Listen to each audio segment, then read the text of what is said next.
Yes, students. So last lecture we were discussing example number 4. तो example 4 को वापस से रीड करते हैं, कंटिन्यूशन करते हैं आगे से। एग्जाम्पल 4 में क्या है कि दो ट्रेडर्स थे, A and B being traders enter into a contract.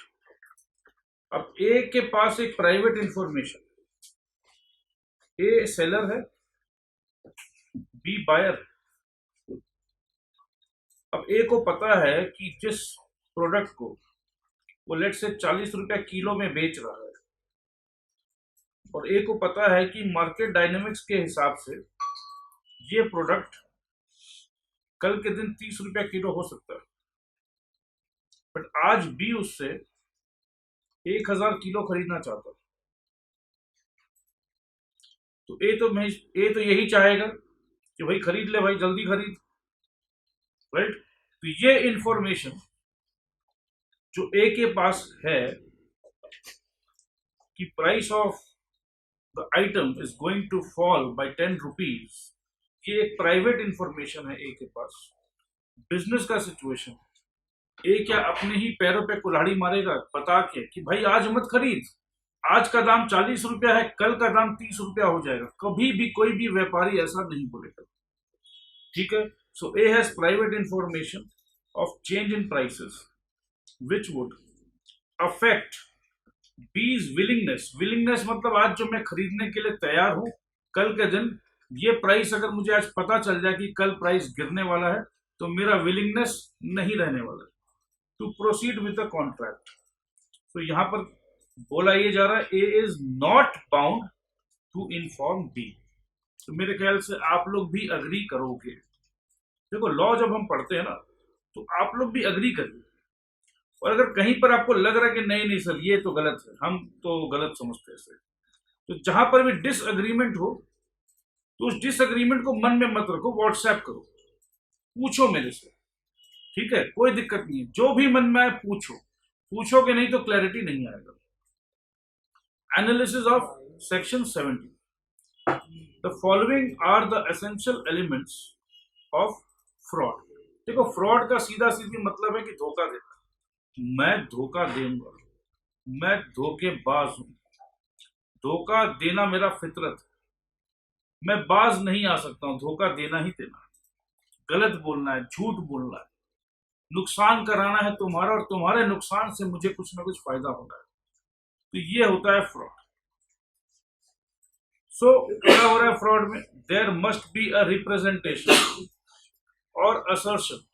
Representation और असर्शन मतलब जहां हम कुछ बोल रहे हैं, हम कुछ कह रहे हैं, अरे भाई ये जीन्स पैंट ले ले, एकदम अरमानी का ओरिजिनल है, और वो एक्चुअल में ओरिजिनल नहीं है, राइट, डुप्लीकेट है, बट मैं कह रहा हूं, अरे भाई मैं कह रहा हूं, मेरे जीजा जी काम करते हैं, फैशन डिजाइनर, अभी लंदन गए तो वहां से लेकर आए, वो भी झूठ। तो रिप्रेजेंटेशन और assertion, and it must be false. However, silence may amount to fraud, or an active concealment may amount to fraud. Silence, देखो भाई, जीजा जी के 2 साल है, जीजा जी के 2 साल, ठीक है। तो जीजा जी यहाँ है, जीजा जी के 2 साल, साला नंबर चंटू, और साला नंबर 2 है धुंधू। चंटू जो साला है बड़ा ही चंट है। जीजा जी गए थे लंदन, राइट, और उसका एक दोस्त है पिंटू। चंटू पिंटू से कहता है, पता है जीजा जी लंदन गए थे, मेरे लिए अरमानी का जीन्स लेकर आए। पिंटू बता रहे, अरे मुझे दे देना, मुझे दे देना, मैं वैलेंटाइन डे में पहनूंगा, 14 फरवरी को मैं पहनूंगा, मैं गर्लफ्रेंड को प्रपोज करना चाहता हूँ, प्लीज मुझे दे देना। तो चंटू लोकल मार्केट से, खिदरपुर में हमारे यहाँ पर एक लोकल मार्केट है, फैंसी मार्केट, खिदरपुर कलकत्ता में, वहां से चंटू ने एक जीन्स खरीदा, मगर पिंटू को कह रहा है कि ये वही जीन्स है जो मेरे जीजा जी लंदन से लेकर आए मेरे। तो चिंटू जो या चंटू पिंटू के साथ कर रहा है फ्रॉड, ये तो क्लियर। अब अगर पिंटू भोंदू को फोन करो कि भाई तुम्हारे जीजा जी क्या चंटू के लिए कोई जीन्स लाए, और भोंदू को पता है कि चंटू इसे झूठ बोल रहा है, पिंटू को झूठ बोल रहा है, क्योंकि भोंदू को पता है कि जीजा जी कोई जीन्स नहीं लाए हैं। अरे एक नंबर के निहायत ही कंजूस है जीजा जी। जीजा जी जीन्स लाएंगे हो ही नहीं सकता। 15 साल हो गया शादी को, जीजा जी हमेशा कुछ ना कुछ लेने के चक्कर में रहते, देते तो है ही नहीं। तो भोंदू को ये कंफर्म है कि जीजा जी तो ला ही नहीं सकते। और उसने चंटू से पूछा, क्या भाई कोई जीन्स ला के दिए जीजा जी तुम्हें? तो नहीं भैया हमें तो नहीं दिए। तो भोंदू को पता है कि चंटू पिंटू को बना रहा है। फिर भी पिंटू ने जब भोंदू से पूछा कि भाई क्या सही में जीजा जी जीन्स लाए हैं लंदन से, तुम बताओ ना, उसके बाद ही मैं खरीदूंगा। और अगर तुम नहीं, अगर नहीं लाए हैं तो ऐसे बता दो, और अगर समझ लो तुम अगर खामोश हो तो मुझे यकीन हो जाएगा कि नहीं भाई ऐसा कोई बात नहीं है।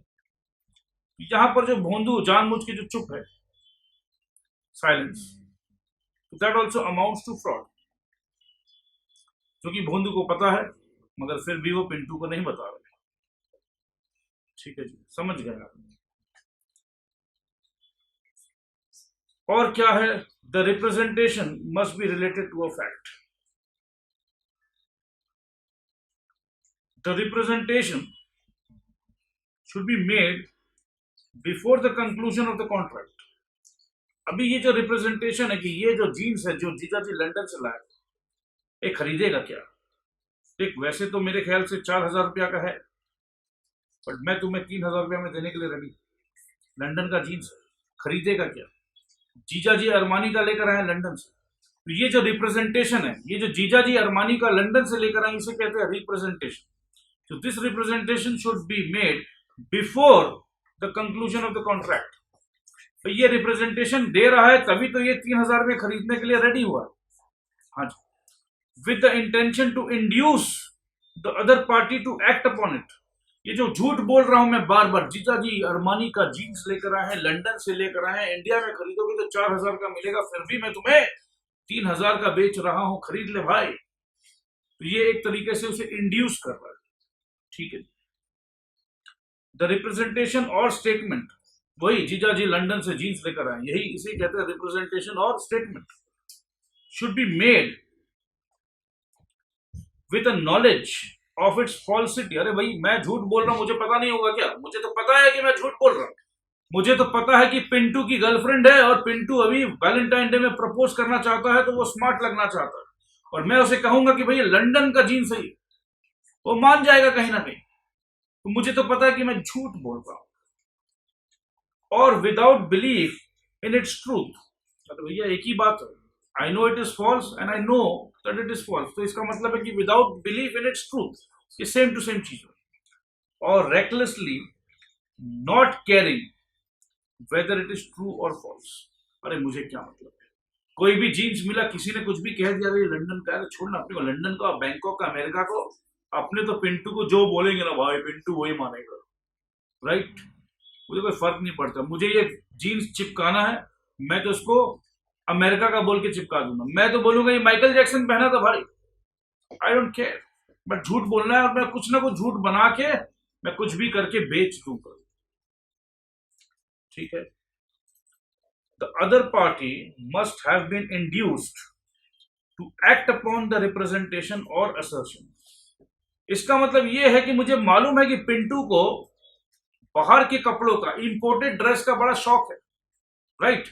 जब तक मैं कहूंगा, अगर मैं इसे ये कहूंगा कि भाई खिदिरपुर से लेकर आया हूं, कैलकाटा का खिदिरपुर का फैंसी मार्केट में मैं 500 रुपया का लेकर आया हूं भाई, तो क्या वो कॉन्ट्रैक्ट करेगा 700 रुपया में? ये भाई 200 रुपया तो प्रॉफिट कमाने दे, नहीं करेगा। बट वो जानबूझ के कह रहा है कि ये लंदन का है, अरमानी ओरिजिनल, तभी तो वो ये बात सुनकर ही 4,000 रुपया या 3,000 रुपया में खरीदने के लिए रेडी होगा। तो पॉइंट नंबर 5 देखिए फिर से, the other party must have been induced, induce मतलब उसके मन में लालच जगाना कि भाई ये मैं ले लूं, मैं खरीद लूं, to act upon the representation और असर्शन, ये जो मैं रिप्रेजेंट कर रहा हूं कि ये जीन्स ले ले, लंदन का है। The other party must have relied upon representation and must have been deceived, मतलब सामने वाला बेवकूफ बनना चाहिए। मैं तेरे ऊपर भरोसा किया और मुझे पता चला कि ये तू खिदिरपुर का माल दे दिया, मुझे बेवकूफ बनाया ना दोस्त को, ठीक है। देखो जब तक उसे पता नहीं चलेगा कि वो गधा बना है, तब तक उस कॉन्ट्रैक्ट को कैंसिल करने कैसे जाएगा, सोच के देखो।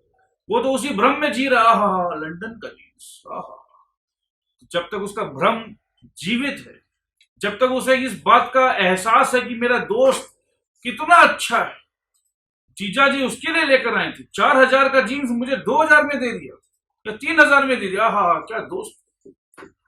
जब तक वो उस भरोसे पे है तब तक तो उसे एहसास भी नहीं होगा कि मेरे साथ धोखा हुआ, पर जिस दिन उसे एहसास हुआ कि धोखा हुआ है, तब वो उस फ्रॉड को समझेगा और उस कॉन्ट्रैक्ट को कैंसिल करने के लिए छटपटाएगा कि भैया 400 रुपया का जीन्स 3,000 रुपया में दे दिया वो। The other party acting on the representation must have consequently suffered a loss. अब यार एक बात बताओ, जीजा जी जीन्स लेकर आए हैं, लंदन से लेकर आए हैं, ठीक है भाई, तू रख ले, तू रख ले, कोई पैसे नहीं चाहिए, तू रख ले भाई, राइट। तो इस सिचुएशन पे क्या लॉस है? दोस्त है, ठीक है, झूठ सच करके दे दिए, पर सामने वाले का लॉस तो नहीं। ओके,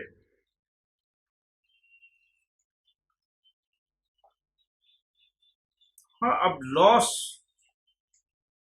पैसे दे दिए, झूठ बोल के पैसे ले लिए, 200 रुपया 400 रुपया का जीन्स 2,000 2,500 में बेच दिया, तो ऑफकोर्स बाद में जब भी एहसास होगा, क्योंकि ये जीन्स खरीदा ही है मैंने ये सोच करके कि ये लंदन का जीन्स, अगर तुमने नहीं कहा होता ये लंदन का अरमानी ओरिजिनल है तो मैं खरीदता ही नहीं। तो ये खरीदने के पीछे तुमने धोखा देकर, धोखे से बेच दिया भाई, तो यही बात समझने का, और मैं खरीद लिया और मेरा नुकसान हो गया, लॉस।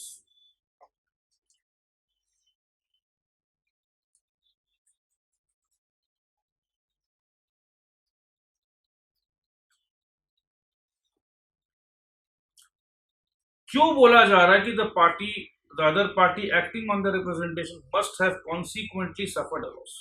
ये बात का वैल्यू क्या है मैं आपको अभी समझाता हूँ।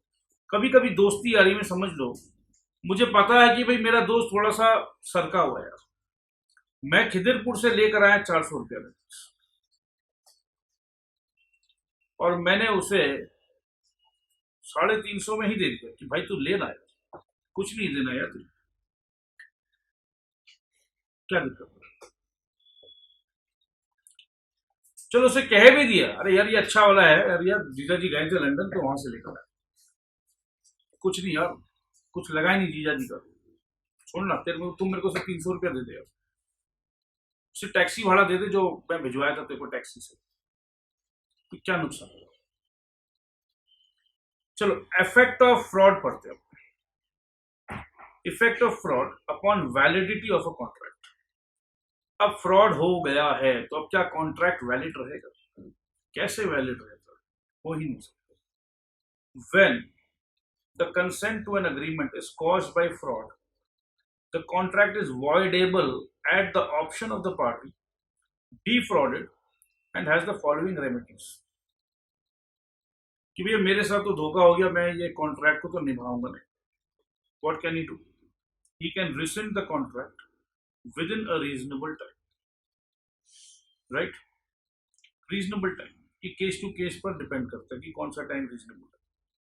जब भी कोई केस होगा तो उस केस का काउंटर लॉजिक लगाएंगे तो समझ में आ जाएगा कि ये रीजनेबल टाइम है या रीजनेबल टाइम नहीं, तो इसके लिए इतना परेशान होने का कोई दरकार नहीं। He can sue for damages। भाई तुम्हारे इस धोखे से मेरा ये नुकसान हुआ है तो नुकसान भरपाई करना पड़ेगा। He can insist। अब ऐसा भी हो सकता है कि जैसे कई बार ऐसा हुआ कि दोस्त ने क्या किया, जीजा जी वाकई अरमानी का ओरिजिनल जीन्स लेकर आए थे, राइट, बट उसने ओरिजिनल जीन्स तो दिया नहीं, डुप्लीकेट जीन्स पकड़ा दिया अपने दोस्त को। और बाद में उसे पता चल गया कि देखो भैया ओरिजिनल तो तेरे पास है, मेरे को तुमने डुप्लीकेट दे दिया। तो भाई कोई बात नहीं भाई, अब तो मैंने तुम्हें पकड़ लिया है, अब एक काम कर, अब जो जीजा जी ओरिजिनल जीन्स लेकर आए थे ना, वो भाई तुम मेरे को दे दो, बस झमेला कर दो। तो he can insist on the performance of the contract on the condition that he shall be put in the position in which he would have been had the representation made been true। अगर जो तुमने कहा है अगर वो सच होता तो सच होता तो मेरे पास सच में ये पैंट मिलता जो लंदन का पैंट था। तो भाई अब तुम मेरे को वही पोजीशन, अब तुम मेरे को लंदन से लेकर या जीजा जी को भेज और मंगवा। तो ये होता है, फ्रॉड किया, झूठ बोला। Now you put me in the condition as if कि तुम्हें अपना झूठ को सच बनाने का चल एक मौका दे दो। मियर साइलेंस, साइलेंस को लेकर बहुत चर्चा है भाई, ठीक है। मियर साइलेंस इज नॉट फ्रॉड। कब कब ऐसा सिचुएशन है जब मियर साइलेंस, खामोश खामोश तो रहे ना, फ्रॉड नहीं माना जाएगा। ठीक है, ये देखते हैं। A party to the contract is under no obligation, a party to a contract is under no obligation. A और बी के बीच में कॉन्ट्रैक्ट हो रहा है, ए एक पार्टी है, बी दूसरा party. Party to the contract is under no obligation to disclose the whole truth to the other party.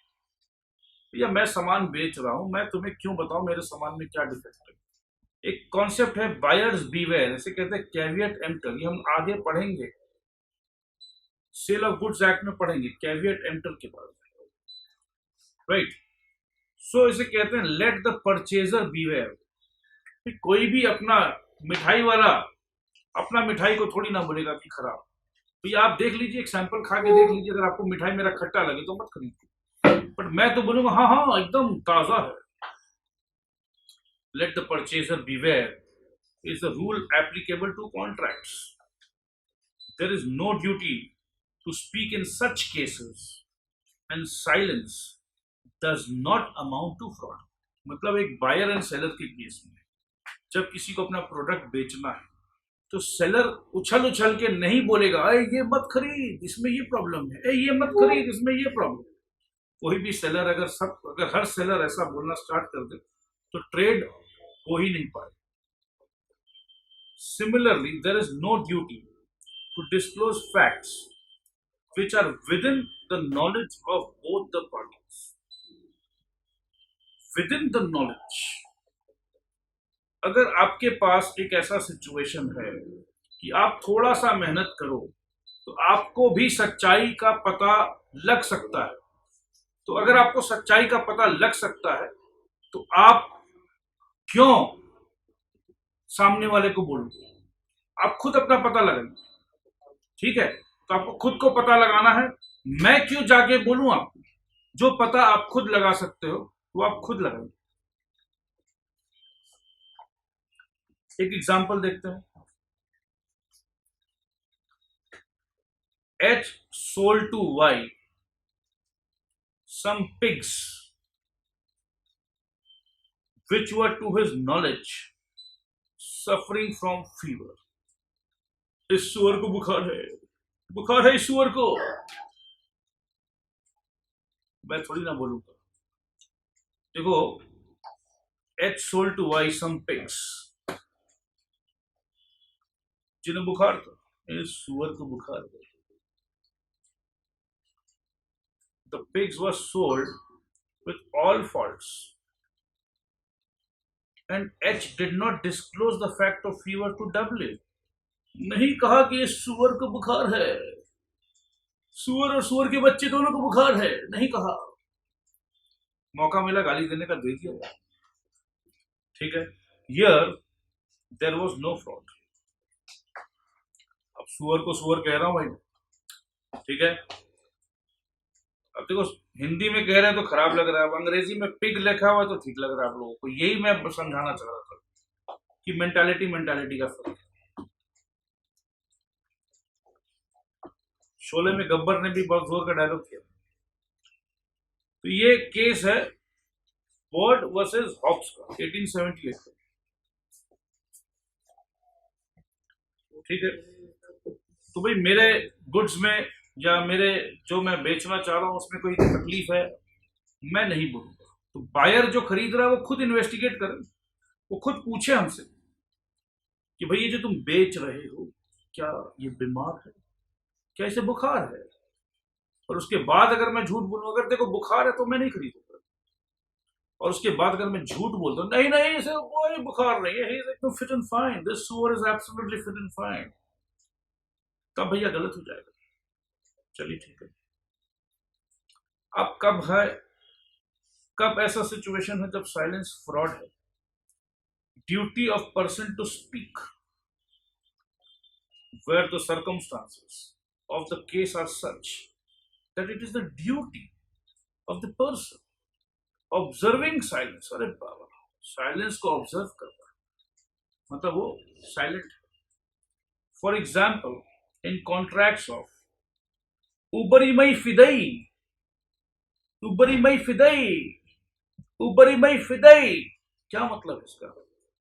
Contract of utmost good faith, उबरी मई फिदई, उबरी मई फिदई, मैंने तुम पे वल्ला उबरी मई फिदई किया, तुमने मेरे साथ ये किया। उबरी मई फिदई इसका मतलब भरोसा, जबरदस्त भरोसा।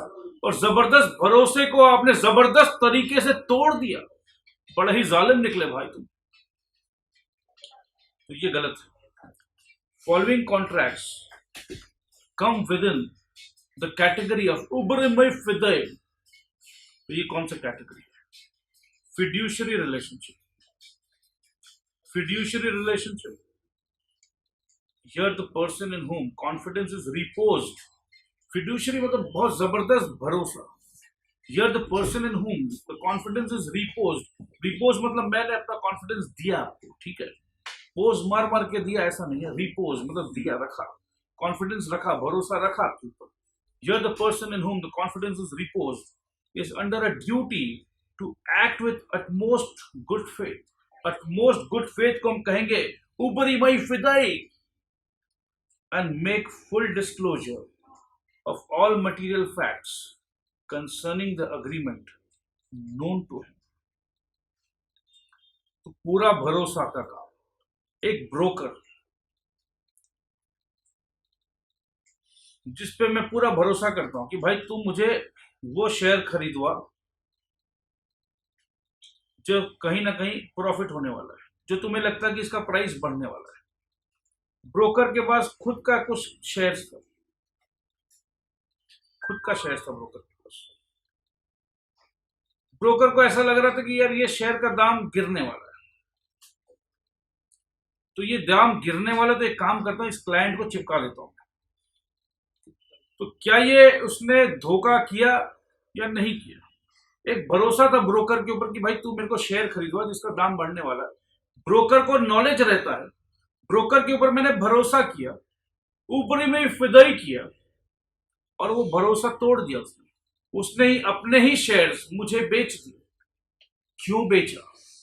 देखो कोई भी इंसान, देखो नॉर्मल बात को समझो, ब्रोकर को पता है कि दाम गिरने वाला। मेरे पास 5000 शेयर्स है, आज उस शेयर का दाम है 100 रुपया, तो उसका वैल्यू है भैया 5 लाख रुपया। तो आज का दाम में अगर मैं बेचूंगा तो मिलेगा मुझे 5 लाख रुपए। अगर ब्रोकर को ऐसा एहसास है कि कल इस शेयर का दाम हो जाएगा 80 रुपया, तो कल का दिन अगर वो बेचेगा अपना शेयर को तो 5000 एट द रेट ऑफ 80 रुपया इज इक्वल टू 4 लाख रुपए। तो ब्रोकर भाई साहब को पता है कि मेरा ये शेयर कल का दिन में 80 रुपया होने का चांसेस है, तो मेरा 1 लाख रुपया का नुकसान हो सकता है। इसीलिए एक काम करता हूं, इस क्लाइंट मिस्टर रंजन को ये शेयर्स बेच देता हूं। अब रंजन साहब ये सोचकर खरीदेंगे शेयर्स कि भाई मेरा ये जो ब्रोकर है ये मुझे वही शेयर खरीदवाएगा जिसका दाम बढ़ने का चांस होता है। अब दाम अगर घट भी गया, ओह साहब, अरे ये तो समझ ही में नहीं आ रहा दाम कैसे घट गया, हमें तो यही इंफॉर्मेशन था कि दाम बढ़ेगा, हमने तो यही सोचा था, यही सोच कर दिलाया आपको। अब कॉमन सेंस लगाइए, अगर ब्रोकर के पास 5,000 शेयर्स है, आज का दाम 100 रुपया है, कल का दिन उसे ये लग रहा है कि ये शेयर 125 रुपया का होने वाला है या 120 रुपया का होने वाला है, तो आज का दाम है 5 लाख रुपया और कल ये शेयर का दाम हो जाएगा 6 लाख रुपया। तो क्या मिस्टर रंजन ये कहेंगे कि ब्रोकर ब्रोकर तूने मेरे साथ फ्रॉड किया? बोले अरे भैया ब्रोकर तुम तो बहुत ही अच्छे इंसान, अपना माल दे दिया मेरे को, जो प्रॉफिट तुम कमाने वाले थे 1 लाख रुपया, भाई वो तूने मुझे गिफ्ट कर दिया। अरे भाई तू तो देवता है। बट क्या ऐसा होता है? नहीं होता। तो मैंने ये डिस्कशन कर लिया। अब डिस्कशन के बाद जब हम ये एग्जाम्पल पढ़ेंगे तो आपके मन में जितने भी सवाल उठ सकते थे उसका जवाब मैंने पहले ही दे दिया। तो आइए इसे हरा करते हैं और हरे हरे मूड में पढ़ते हैं।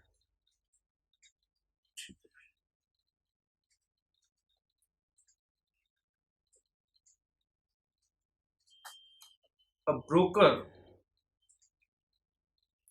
was asked to buy shares for client. He sold his own shares without disclosing this fact. ये मेरा है, ये मैंने बताया नहीं। क्यों नहीं बताया? क्लाइंट को शक हो जाएगा, अरे भैया अपना माल क्यों बेच रहा है? कोई भी अपना माल तभी बेचेगा जब उसे कहीं ना कहीं ये अंदाजा है कि दाम गिरने वाला है। दाम बढ़ने वाला होता तो भैया नहीं नहीं, आज बेचूंगा 5 लाख मिलेगा, कल बेचूंगा 5.5 लाख मिलेगा। तो इसीलिए उसने डिस्क्लोज नहीं किया। ठीक है।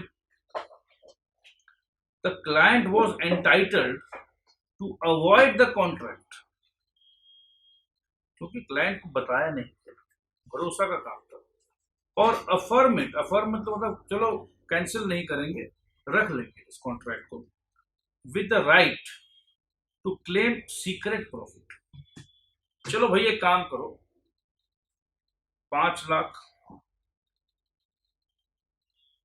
ये अब 4 लाख का हो गया है,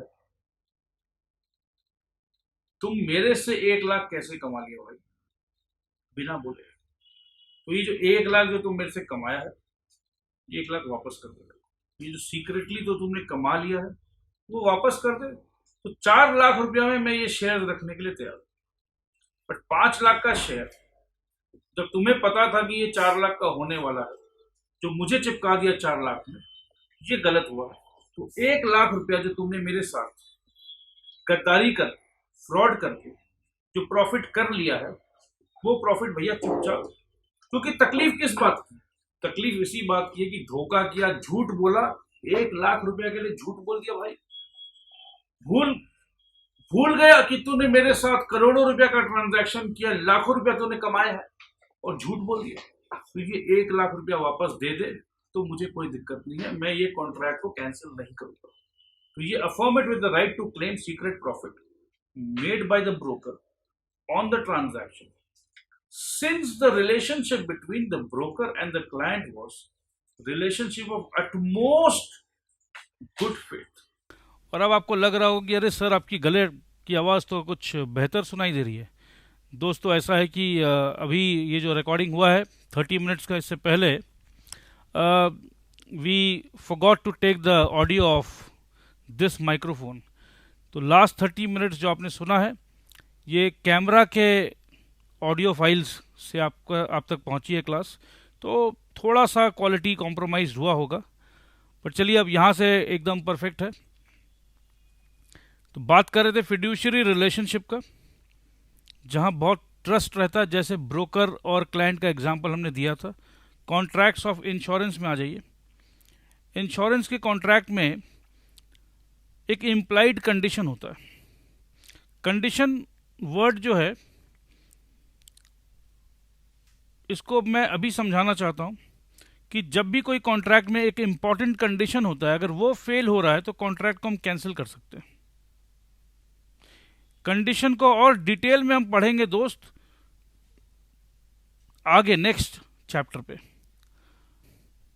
सेल ऑफ गुड्स एक्ट में।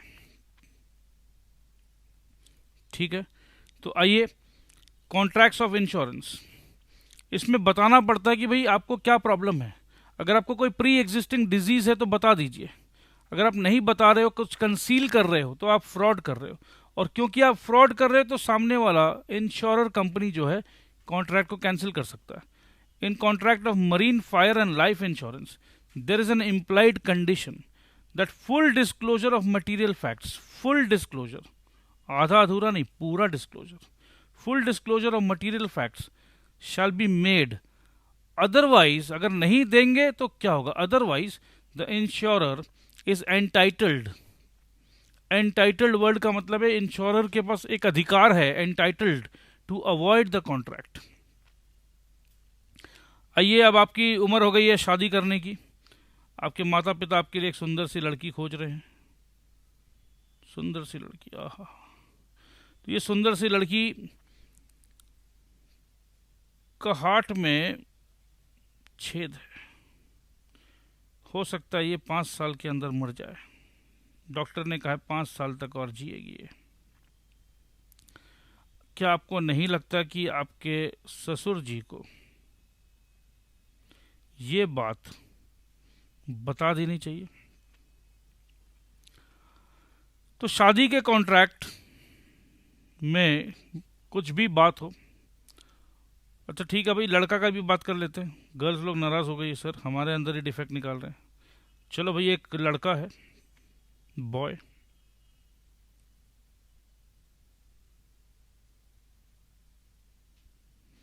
ऐसे तो बड़ा सुंदर है, नाम भी इसका सुंदर लाल है।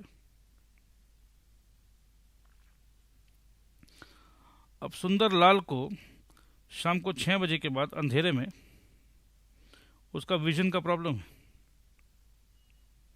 दिन में तो दिखता है ठीक, पर शाम को 6 बजे के बाद when the sun sets, vision में काफ़ी प्रॉब्लम है। काफ़ी डॉक्टर्स को दिखा दिया, फिर भी ये अजीब टाइप की बीमारी है, डॉक्टर पकड़ नहीं पा रहे। तो कुछ भी हो, क्योंकि लड़का लड़की जो देख रहे हैं वो आफ्टरनून में देखा हो रहा है, सब कुछ सही लग रहा है। तो इस सिचुएशन में क्या आपको नहीं लग रहा कि फ्रॉड हो रहा है? बताना चाहिए क्यों फ्रॉड हो रहा है। क्योंकि सामने वाले को ये लग रहा है कि एवरीथिंग इज ओके। अब एक बात बताओ, एक बच्चा चश्मा पहनता है,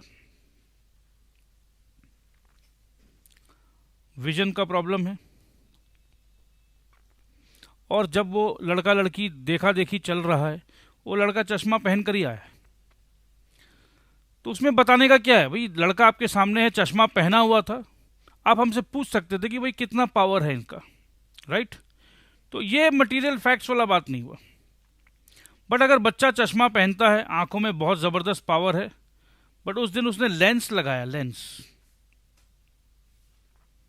ठीक है, लेंस लगाने से ये पता नहीं चला कि उसकी आंखों में कोई प्रॉब्लम है।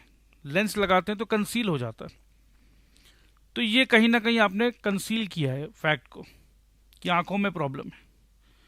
तो जब भी शादी का कोई बात चलता है तो ये एक आम तौर पे ये भरोसा किया जाता है कि भाई कुछ भी बात हो खुल के बोलिए ना, क्या दिक्कत है। आजकल कितने लोगों का आंख नॉर्मल है। 20 साल पहले तो रिश्ता ठुकरा दिया जाता था, नहीं नहीं छोरी का आंख में प्रॉब्लम है या छोरा का आंख में प्रॉब्लम है। सो बहुत सारी बातें हैं, बातों का तो कोई अंत नहीं है दोस्त। बट कॉन्ट्रैक्ट ऑफ मैरिज में कुछ भी बात छुपाना नहीं चाहिए। Every material fact must be disclosed by the parties to a contract of marriage. Contract of marriage में धोखा नहीं देना चाहिए, राइट? जो भी है सब कुछ सच सच बता देना चाहिए। देखो दोस्त, ऐसा भी हो जाता है कि there is a girl, she is in love with a boy, both of them married,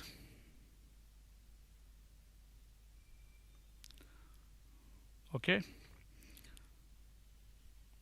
got their marriage registered.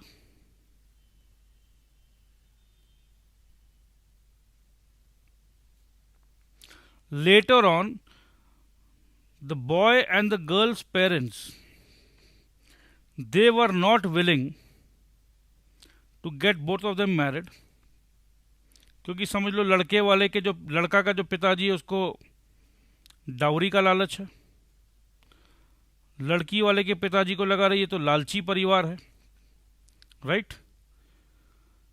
सो हो सकता है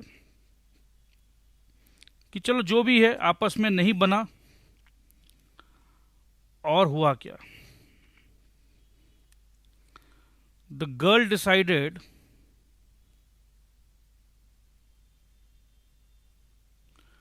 to cancel the marriage.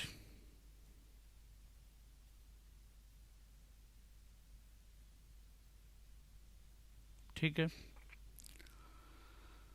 The girl decided to cancel the marriage. Love affair था, they wanted to cancel the marriage, fine. The girl single handedly cancelled the marriage, and now let's say she wants to marry. She wants to marry as per the parents' wish.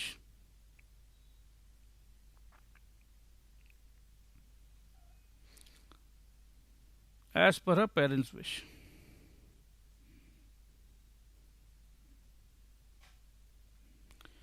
तो अब आप एक बात बताइए, क्या इसे disclose करना चाहिए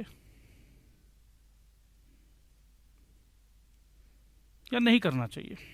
तो एवरी मटेरियल फैक्ट, यहां एक बहुत बड़ा फैक्ट था that the girl was already married to somebody else, but she wanted to conceal this fact.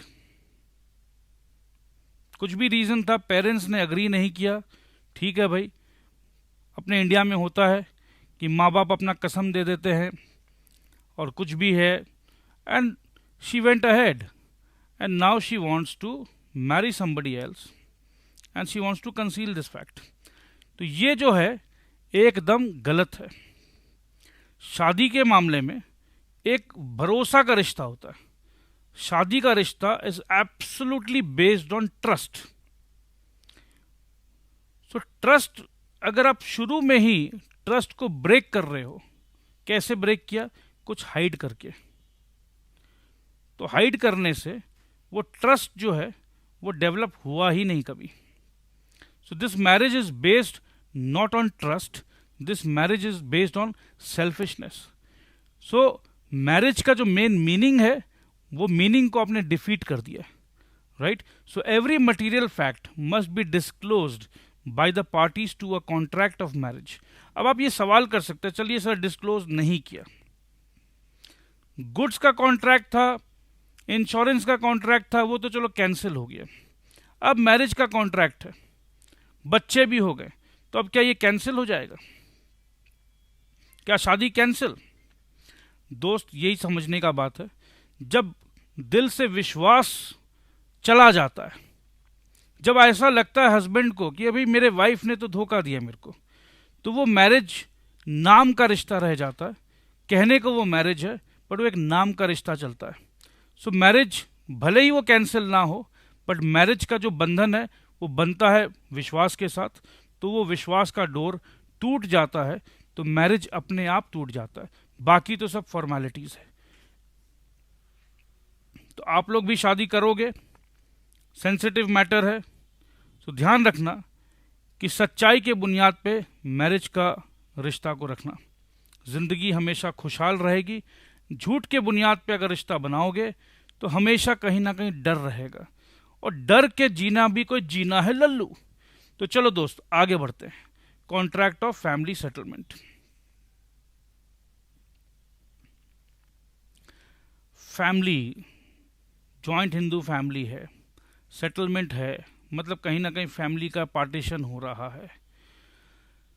Family partition में भी मैं कुछ छुपा लूँ, मैं बड़ा हूँ, मैं छुपा सकता हूँ, छोटे हैं, छोटे भाई है, उनको कुछ पता ही नहीं है, तो कुछ छुपा लेता हूँ मैं, उन्हें क्या पता, सब कुछ तो मेरा किया हुआ है। बट दोस्त, हिंदू अनडिवाइडेड फैमिली में हिंदुइज्म जो है, हिंदू लॉ के हिसाब से ये नहीं देखा जाता कि मैं बड़ा हूं, ये छोटा है। पहले के ज़माने में 8-8 10-10 भाई होते थे। बड़ा भाई बहुत कुछ कर रहा है, पिताजी बहुत कुछ कर रहे हैं, दादाजी बहुत कुछ कर रहे हैं, छोटा सा भाई 5 साल का उम्र है, उसने कुछ भी नहीं किया। फिर भी as per the Hindu law family partition जब होगा, इक्वल शेयर पे पार्टीशन होगा। ये तो 5 साल मैंने बता दिया। अगर एक भाई अगर 1 साल का भी है तो भी जो पार्टीशन होगा इक्वल शेयर पे पार्टीशन होगा। This is the law called the Hindu law. अब अगर एक बड़ा भाई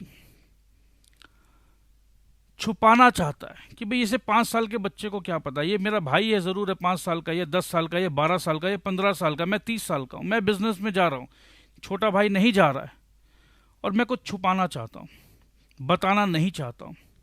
दोस्त, ये भी गलत है। हिंदू लॉ आज का लॉ नहीं है, बहुत पुराना लॉ है। कॉन्ट्रैक्ट एक्ट 1872 जो हम पढ़ रहे हैं, ये तो चलो 1872 से आज लागू हुआ है, अंग्रेज़ों ने लागू कराया है।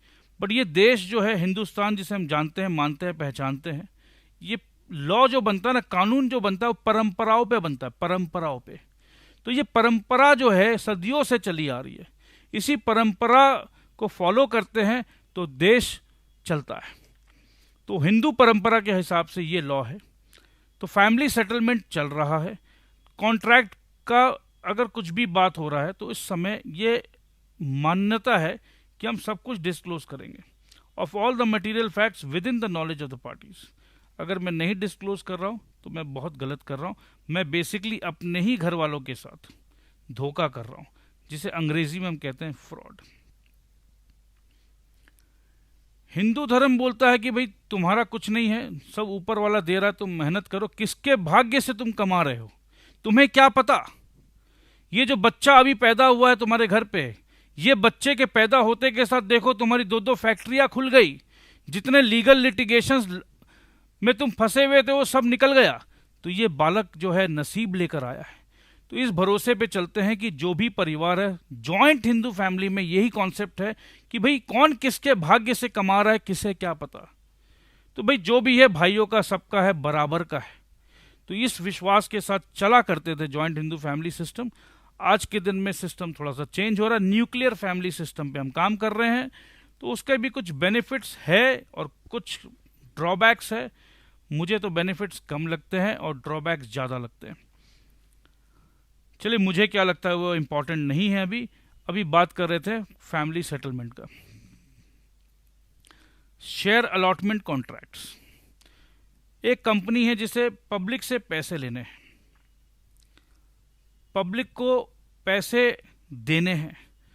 तो जो भी पैसा देता है उसका राइट है कि भाई मुझे पूरी नॉलेज मिले कि आप ये पैसे लेकर क्या करना चाहते हो, क्या प्रोस्पेक्ट है आपका कंपनी का।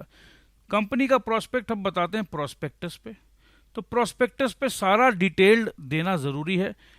धोखा अगर मैं देना चाहता हूं तो मैं इंपॉर्टेंट बातें, जहां से इन्वेस्टर के मन में डाउट आ सकता है, वो पैसा नहीं भी लगा सकता है, वो डाउटफुल वाली बातें मैं चुपचाप छुपा दे रहा हूं। तो ये मैंने दे दिया है धोखा।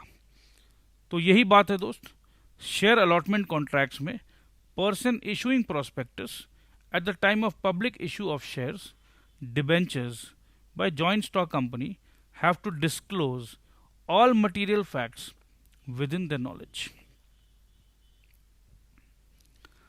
Where the silence itself is equivalent to speech, आइए गैर बदल रहे हैं, जहाँ पर खामोशी जो है वो अपने आप में सब कुछ बता दे रही है। खामोशी सब कुछ बता दे रही है, खामोशी सब कुछ बयान कर दे रही है। एक दोस्त दूसरे दोस्त से बात करना चाहता है, पर ये दोस्त इतना नाराज है कि ये इससे बात ही नहीं करना चाहता है। फ़ोन को भी आजकल ब्लॉक कर दिया है। बाकी दोस्तों ने कहा कि भाई तू जा, कुछ तो बोल। बोला नहीं, मुझे कुछ नहीं कहना है। He is absolutely silence. इसका एब्सोल्यूट साइलेंस जो है ये चीख चीख कर कह रहा है कि भाई तूने बहुत दर्द दिया है, इतना दर्द दिया कि अब तेरा चेहरा भी देखना पसंद नहीं है मुझे, तुझसे बात करना तो दूर की बात है। इतना दर्द है मेरे दिल में कि अब तो ब्रह्मा विष्णु महेश भी आके बोल देना कि तुझसे बात करना है, मैं भगवान के भी विरुद्ध खड़ी हो जाऊं या खड़ा हो जाऊं, बट तुमसे बात नहीं करना है। तो ये जो साइलेंस है, खामोशी, ये साइलेंस जो है, this is equivalent to speech. बोल नहीं रहा है कुछ या बोल नहीं रही है कुछ, बट कहने का मतलब यह है कि मैं जो खामोश हूं उससे तुम अंदाजा लगा लो। तो ये सब बात मैंने मिर्च मसाला लगा के आपको समझाने की चेष्टा की है ताकि आपको याद रह जाए। तो silence is equivalent to speech. आइए इसको अब हम लॉ के लैंग्वेज में देखते हैं। For example, A says to B, if you do not deny it I shall assume that the horse is sound. A says nothing, his silence amounts to speech. ये पुराना घोड़ा का एग्जाम्पल है, या वो जो जीजा जी का जो एग्जाम्पल मैंने दिया है कि भाई आप बताइए कि जीजा जी लंदन से लाए थे क्या, अगर नहीं लाए थे तो आप ज़रूर प्लीज़ मुझे फ़ोन करके बता दीजिएगा। तो अगर नहीं लाए थे तो प्लीज़ मुझे फ़ोन करके बता दीजिएगा। मुझे पता है कि वो नहीं लाए थे, बट फिर भी मैं खामोश हूँ, राइट? तो मेरी खामोशी ये बोल रही है कि नहीं, जीजा जी लंदन से लाए थे, अगर नहीं लाए होते तो मैं फ़ोन कर देता, राइट? तो my silence is amounting to speech. In case of fraudulent silence, contract is not voidable if the party whose consent was so obtained had the means of discovering the truth with ordinary diligence. देखो ये क्या कहना चाह रहा, मैं पहले आपको बताता हूं, मैं इसको चलो काट देता हूं।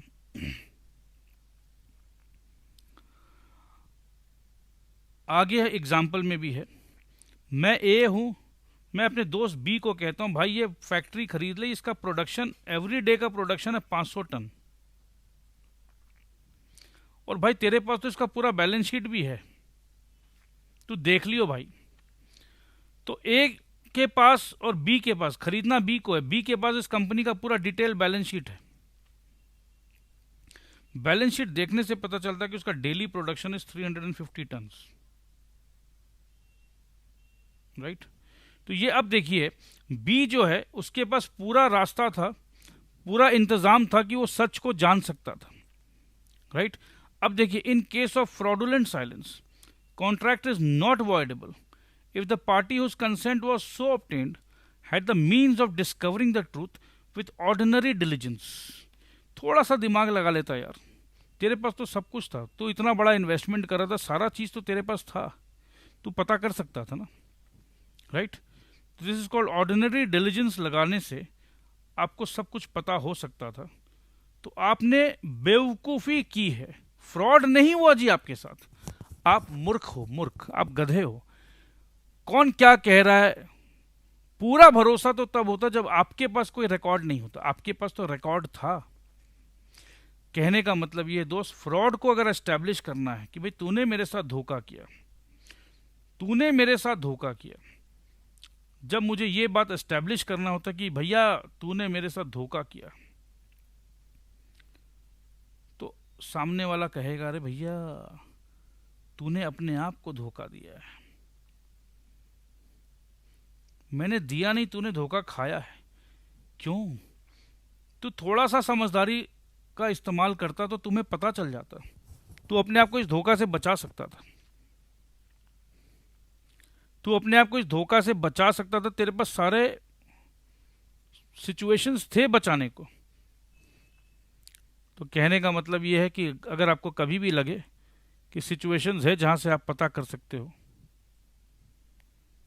ऑर्डिनरी डिलीजेंस से आपको पता हो सकता था और आपने फिर भी नहीं किया, तो फिर ये धोखा से ज़्यादा आपका मूर्खता बोला जाएगा। आइए दोस्त, अब एक नया टॉपिक शुरू करते हैं। 1 मिनट रुकिएगा सिर्फ, ज़्यादा समय तो नहीं है, 10 मिनट और है अपने पास। तो मिस रिप्रेजेंटेशन चालू करेंगे, आज डिस्कस करते हैं। मिस रिप्रेजेंटेशन में क्या होता है समझाता हूँ। फ्रॉड में तो क्या है भाई, मुझे पता है और मैं झूठ बोल रहा हूँ। अब मिस रिप्रेजेंटेशन में क्या हो रहा है, चलो वही जीजा जी वाला एग्जाम्पल लेते हैं। जीजा जी ने कहा अब देखो, जीजा जी ने कहा कि अरे भाई साले साहब, ये ले अरमानी का जीन्स, ये मैं तेरे लिए लंदन से लाया हूं। जीजा जी ने मुझे कहा, मैं हूं बी। मैंने यही बात सी से कही कि देखो भाई जीजा जी, ये जो जीन्स है, ये जो जीन्स है, ये जीजा जी लंदन से लेकर आए हैं। मुझे यकीन है अपने जीजा जी पर कि वो झूठ नहीं कह रहे हैं। मैं उसी यकीन के साथ सी को कहता हूं कि भाई ये जो जीन्स है, अरमानी जीन्स, लंदन का है। बाद में पता चलता है कि ये अरमानी जीन्स लंदन का नहीं है, कलकत्ता का खिदिरपुर मार्केट का है। धोखा बी के साथ भी हुआ, हाँ जी हुआ, धोखा सी के साथ भी हुआ। कहने का मतलब यह है कि धोखेबाज थे जीजा जी। बट यहां बात हो रहा है कॉन्ट्रैक्ट बी और सी के बीच में। किसी और का धोखा या किसी और का गलत इंफॉर्मेशन बिना ठीक तरीके से जांच पड़ताल किए मैंने भरोसे पे सी को कह दिया, और बी और सी के बीच में लग गया झमेला। अब सी कहना चाहता, भाई मैंने तो ये जीन्स यही सोच के खरीदा था कि ये लंदन का है, तो भैया ये वापस रख ले अपने पास। बट क्योंकि बी का इरादा धोखा देने का नहीं था, तो सी और बी कम से कम दोस्त तो रहेंगे। बोला नहीं भाई, समझ सकते हैं यार, तूने भी धोखा खाया भाई, कोई बात नहीं, कोई बात नहीं भाई, कोई बात नहीं। तो ये एकदम हल्का मैटर है, कोई बात नहीं, कोई बात नहीं बोलकर दोनों के दोस्ती पे कोई दरार नहीं आएगी। क्योंकि दोस्ती पे दरार नहीं आएगी, एक दूसरे को हम समझ रहे हैं, तो ये कॉन्ट्रैक्ट कैंसिल भी अगर होता है तो सी जो है बी से डैमेजेस कभी भी क्लेम नहीं करेगा। कॉन्ट्रैक्ट कैंसिल होने से जब फ्रॉड होता है दोस्त, तो फ्रॉड में मेरा जो नुकसान हुआ है भाई तू दे, क्योंकि तू कमीना है, तू कमीना है, तूने जानबूझकर मुझे धोखा दिया, तो चल मेरा जो नुकसान हुआ वो तू भर। बट सी और बी के बीच में सी कभी नहीं बोलेगा बी को कि तू कमीना है। भाई तेरा जीजा कमीना है, भाई क्या करूं मैं, तू भी फंस गया, तू तो दोस्त है भाई मेरा, तू तो अच्छा ही चाहता था, तो कोई दिक्कत नहीं है। तो सी और बी के बीच में आगे हम पढ़ने वाले हैं डिफरेंसेस। तो मैंने आपको अभी इस समय बता दिया, जो मेन मेन पॉइंट है मैं आपको डिस्कस कर लेता हूं कि सी बी से कभी भी डैमेज क्लेम नहीं करेगा। बोले भाई मेरा नुकसान हुआ मैं समझता हूं, बट तेरा इरादा नहीं था मुझे नुकसान पहुंचाने का। ये इरादा जो है ये बहुत इंपॉर्टेंट होता है, राइट। कई बार हम लोगों के बीच में भी आपस में मिसअंडरस्टैंडिंग हो जाता है, बट हम जब देखते हैं कि नहीं भाई तेरा इरादा मुझे चोट पहुंचाने का नहीं था, तो हम तुरंत माफ कर देते हैं। बट जब हमें ऐसा लगता कि भाई तेरा इरादा मुझे चोट पहुंचाने का था, भाई तेरा तो मन ही काला है यार, इतना काला मन है तेरा, उफ, विश्वास नहीं होता है। तो जब अपने को एहसास हो जाता कि सामने वाला अपने को, जिस पर मैं भरोसा किया, वो अपने को चोट पहुंचाना चाहता था और चोट पहुंचाया भी, तो फिर मन नहीं करता कि उसे माफ करें। पर यहां तो ये है कि भाई मेरा दोस्त, मेरा प्यारा दोस्त, तू बेवकूफ बन गया तो भाई कोई बात नहीं यार, मेरा दोस्त बेवकूफ बन गया, तो दोस्त ने मुझे बेवकूफ बनाने का इरादा नहीं रखा था, ये समझदारी मेरे अंदर है। तो ये समझदारी अगर मेरे अंदर है, तो इस सिचुएशन को फ्रॉड नहीं कहते हैं, इस सिचुएशन को मिस रिप्रेजेंटेशन कहते हैं। मिस रिप्रेजेंटेशन, जो मैंने रिप्रेजेंट किया, ये जो जीन्स पैंट को जो मैंने रिप्रेजेंट किया, ये जो जीन्स पैंट को मैंने ये कहा कि ये जीन्स पैंट मेरे जीजा जी लंदन से लेकर आए हैं, ये मैंने गलत रिप्रेजेंट किया मेरे दोस्त, बट जानबूझकर नहीं किया। मुझे भी यही लग रहा था भाई कि ये लंदन का जीन्स पैंट है, मैंने तुम्हें गलत जानबूझकर धोखा नहीं दिया, धोखा मेरे साथ भी हुआ, और क्योंकि मेरे साथ धोखा हो गया इसीलिए तेरे साथ धोखा हुआ मेरे दोस्त, तो माफ कर दे मेरे को। तो इस सिचुएशन को कहते हैं मिस रिप्रेजेंटेशन। अब क्योंकि आप मिस रिप्रेजेंटेशन को समझ लिए हो, अब आगे एक एक लाइन जब हम पढ़ेंगे तो आपको दिक्कत नहीं आएगी। एक सेकंड रुकिए, मुझे देखने दीजिए कि कितना समय है। अभी लगभग 4 मिनट है हमारे पास, तो 4 मिनट में जितना हम पढ़ सकते हैं आइए पढ़ लेते हैं। समय भागे जा रहा है, ए रोक लो भाई, कोई नहीं रोक पाया है। एग्जाम नजदीक आ रही है, बच्चे, मेरे प्यारे बच्चे, पढ़ लो, थोड़ा सा मन लगा के पढ़ लो। तो miss representation means and includes the positive assertion. मैंने तो कहा ना कि भाई ये लंदन का जीन्स है, पॉजिटिव था मैं एकदम।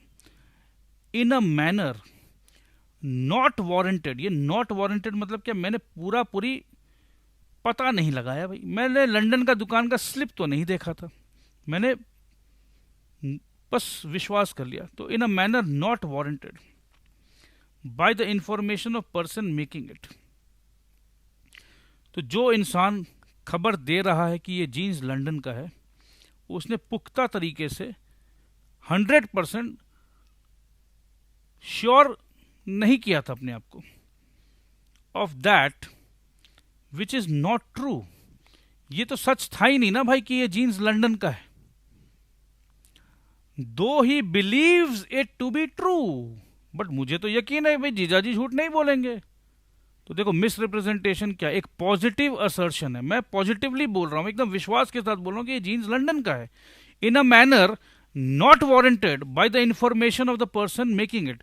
बट एक ही गलती हो गई, पूरा बिल स्लिप वगैरह चेक नहीं किया था मैं। Of that which is not true, क्योंकि मैंने चेक नहीं किया था, बस यकीन कर रहा था कि जीजाजी झूठ नहीं बोलेंगे। तो ये इंफॉर्मेशन जो मैं पास कर रहा हूं ट्रू तो नहीं है, बट क्या मैं यकीन कर रहा हूं कि ये इंफॉर्मेशन ट्रू है जो मैं कह रहा हूं? बिल्कुल यकीन कर रहा हूं, पूरे दिल से यकीन कर रहा हूं, और पूरे दिल के साथ ये कह रहा हूं कि ये जीन्स मेरे प्यारे जीजाजी लेकर आए हैं, अरमानी का जीन्स है, लंदन से लेकर आए, पूरे दिल पे यकीन है। तो ऐसे सिचुएशन को कहते हैं मिस रिप्रेजेंटेशन। आगे बाकी है भी मेरे दोस्त। Any breach of duty which without an intent to deceive. अब चलो ये तो हो गया जीजाजी वाला एग्जाम्पल। अब ये पॉइंट नंबर 2 जो है कुछ और कह रहा है कि कोई ब्रीच ऑफ ड्यूटी हो गया, कुछ ड्यूटी मुझे दिया गया था, मेरे से गलती हो गई, without any intent to deceive, but ये गलती मैंने जानबूझकर नहीं की है भाई, कि ये गलती करूंगा तो मेरा फायदा हो जाएगा, without any intent to deceive या gain an advantage to the person committing it, कि भाई तुमसे कुछ फायदा मिल जाए वो भी नहीं, और any one claiming under him by misleading other to his prejudice और to the prejudice of any one claiming under him. भाई सामने वाले के लिए, किसी के भी लिए भी, भाई जो भी काम मैंने किया है इस सोच से नहीं किया है कि मेरा फायदा हो जाए और तेरा नुकसान हो जाए, कुछ ऐसा ब्रीच ऑफ ड्यूटी। ये सब हम एग्जाम्पल देंगे तब समझ में आएगा। Point number 3, causing however innocently, कितना भी इनोसेंट हूं मैं, कोई मेरे मन में मैल नहीं है, a party to an agreement to make a mistake as to the substance of the thing which is the subject of the agreement. मेरे भूल से मैं इनोसेंट हूं, causing however innocently, a party to an agreement, A और B में मैं innocent हूं, B एक पार्टी टू द अग्रीमेंट है, to make a mistake as to the substance of the thing which is the subject of the agreement, कि agreement में जो main agreement है उसका कुछ एक चीज का गलती हो रहा है, बट मैं ये चाहता नहीं था, रिप्रेजेंट मैंने किया बट ये चाहता नहीं था, क्योंकि मुझे ये यकीन था कि जो मैं कह रहा हूं वह सही कह रहा हूं। तो दोस्त आज इतना ही रखते हैं, इसको और डिटेल में एनालाइज करेंगे, समझेंगे, तो विश्वास करो मजा आने वाला है।